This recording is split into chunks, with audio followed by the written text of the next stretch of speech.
щастие и вечна любов.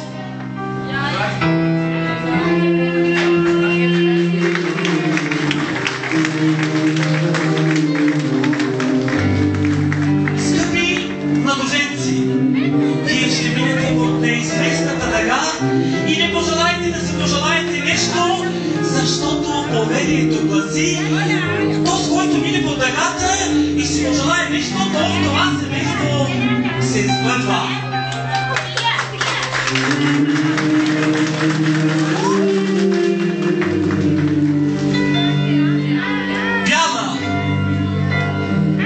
Бяла е дъгата, като бялата булчинска рокла. Бяла е вярата, бяла е надеждата. Обичайте се, бъдете не само добри съпрузи, но и добри приятели.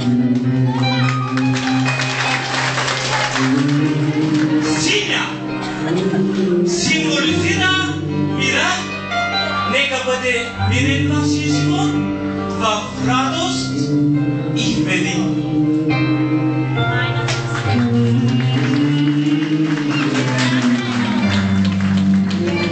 Червена символизира кръвта на родовете.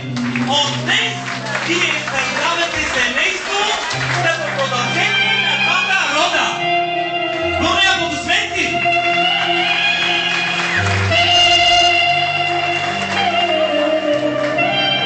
И така, уважаеми гости, виждаме тази прекрасна богача, която е замесила свекървата и по стар обичай ще нахрани младото семейство.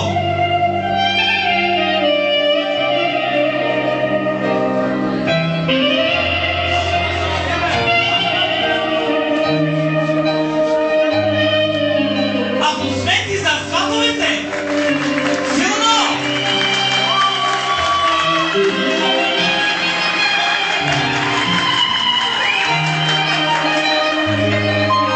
И така, бащите с нетърпение очакват да налеят първите чаши вино.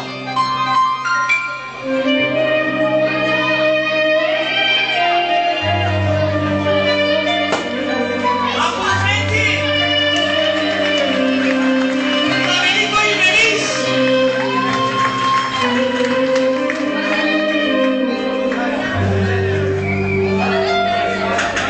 Моля за внимание,